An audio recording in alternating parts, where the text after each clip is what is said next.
Assalamu alaikum guys, here is Usama Tahir and you're watching Learn English with Usama Tahir. We have been discussing a lot about different subjects and now we have moved directly to poetry, and to be precise, American poetry, guys. And today we will be talking about mending walls. Let me check, would it be better? Yeah, it will be better.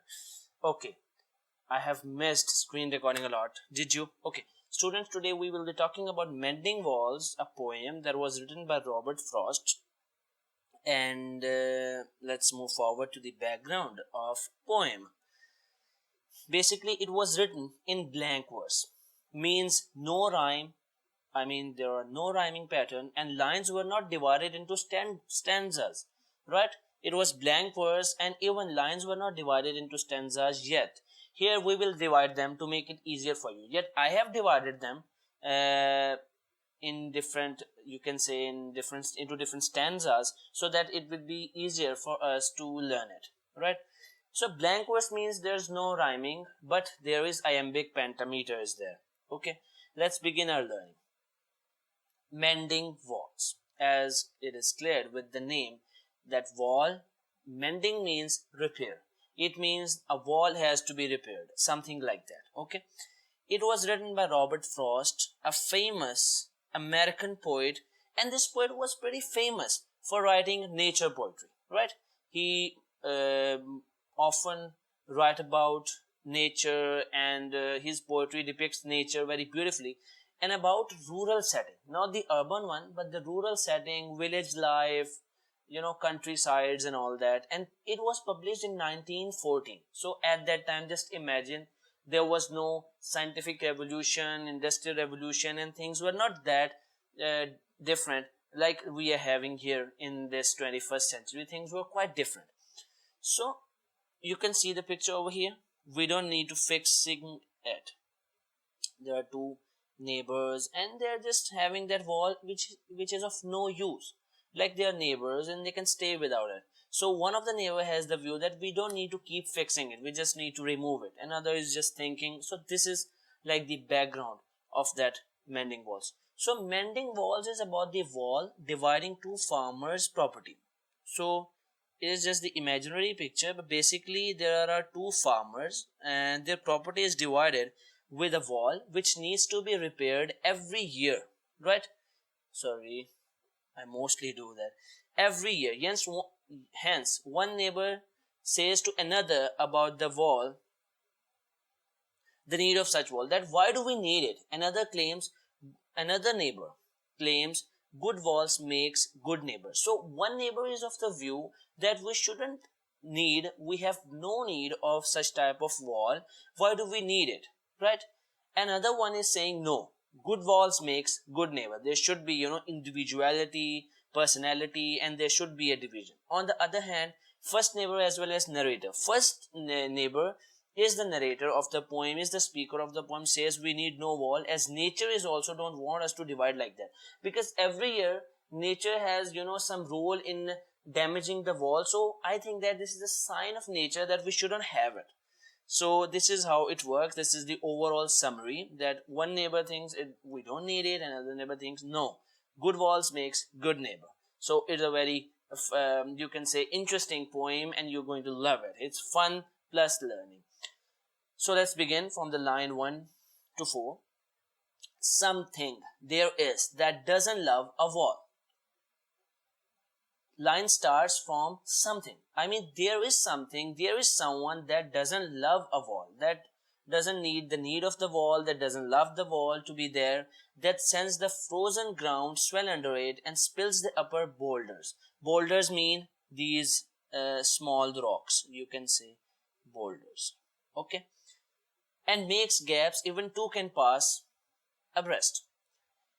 He's saying that something or someone, maybe nature, hunters, anyone else, is responsible of destruction of the wall, that they doesn't want or doesn't love the existence of wall.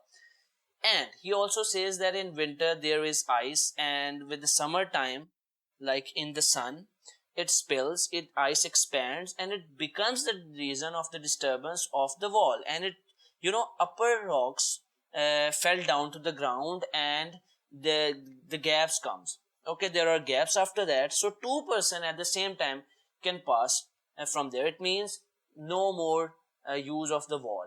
I mean, wall has been totally destroyed. This is what he is trying to say. In the next line, he's saying the work of hunters is another thing. So the nature is the first thing that is responsible for damaging the wall, and hunter is another thing. He says, I have come after them and made repair. He is actually saying that hunters are not basically responsible for damaging the wall. They are somehow or another, but they are not properly or completely, entirely responsible for it. He says that I have come after them and made repair. I mean, they came here, they disturbed the upper boulders, and they damaged it. But after this whole destruction, I came to the wall and I repaired it. But they would have the rabbit out of the hiding. They want to rabbits come out of those hidings, so that their dogs, whose dogs? Yeah, these hunters' dogs can catch them. The gaps, I mean. So from that gap, rabbits will come out and dogs can catch them. But he's saying, after that, no one has seen them made or heard them made, but after I have repaired, there were no hunters. But who the hell have done? Who the hell have destructed the wall again? But at spring, mending time, we find them there. But still, the wall has to be repaired. So there is something else than hunters also who also dislikes the existence of that wall, and which is nature, which is God, which is somehow he doesn't want us to divide, he wants us to unite. Also, he is of the view that we should live together, and there should be, actually he is quite you can say, a very confusing character. On the one side, he is repairing the wall again and again, I mean, after the hunter and everything like that, and still he is against the existence of the wall. So he is, you cannot say he is a hypocrite, but he is basically confused, ambiguous, that that he needs the wall or not. Basically, there was a tradition to build the wall, and he is like a slave of that tradition. In spite of the fact that in his mind and in his heart, he is against the existence of that wall, but he is doing it like we used to do different rituals and different traditions. Even after we dislike it, we do it for the society, we do it under the pressure of society. So from these lines, you can understand how big the societal pressure is. So you can relate that scenario as well to your explanation. Okay, next line, 12 to 15. I let my neighbor know beyond the hill. So one of the neighbor is living beyond the hill, so you can say a little far. And on a day we meet to walk the line, and we just schedule our routine, and we just make a time to repair the wall together. Not the one neighbor is going to repair it, but they both will repair from their sides. So, and set the wall between us, like this is the side, this is the one side, and this is the another one. So both neighbors will come together at the same day, at the same time, and going to repair from their own sides, right? And on a day we meet to walk the line. We walk the line and set the wall between us, and we just repair it. We keep the wall between us as we go. Okay, we keep the wall means we repair as we go. And you can relate in your explanation that this repairing is also a reason to communicate between two neighbors, to to get intimacy, to make intimacy between two neighbors, to get association, to make two neighbors in the contact. But still, it is dividing them for the entire year, right? So they make a time and they repair it. Line 16 to 19.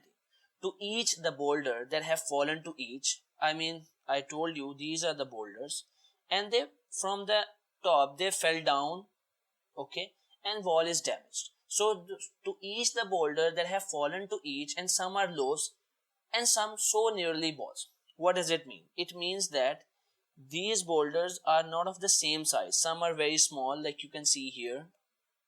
Some are bigger, some are like loaves, and some are like balls. So he is just, you can say, comparing it with loaves and the balls. So he is actually saying that these rocks are not of the same size and shape, and we have to use a spell to make them balance, and we need to put so much effort to make them balanced because of their indifference in their shapes. Stay where you are until our backs are turned. So actually he's saying that please stay there and don't get damaged too soon. So basically this poem is about this world. This poem is about how we are divided, and how this division cost us the repair after every year, after every minute, after every moment. So if we are united, and if there is no individuality but the in groups, things would have been different. So basically this poem is about unity. This poem is about love, affection, and how can we get rid of this division and the responsibilities that come after that division, how to get rid of them. So multiple views, multiple ideas from one neighbor to another neighbor is also confused. So this was all today in this video lecture, and the half poem has been explained. Actually this poem consists of 46 lines, and I have explained a kind of half of it, and next explanation would be uploaded after this video very soon, because it was a long poem. I thought let's divide it and explain. Okay, I'm also dividing. So thank you. Here was Usama Tahir, and you were watching Learn English with Usama Tahir. Don't forget to subscribe and like my channel. Thank you. Allah Hafiz.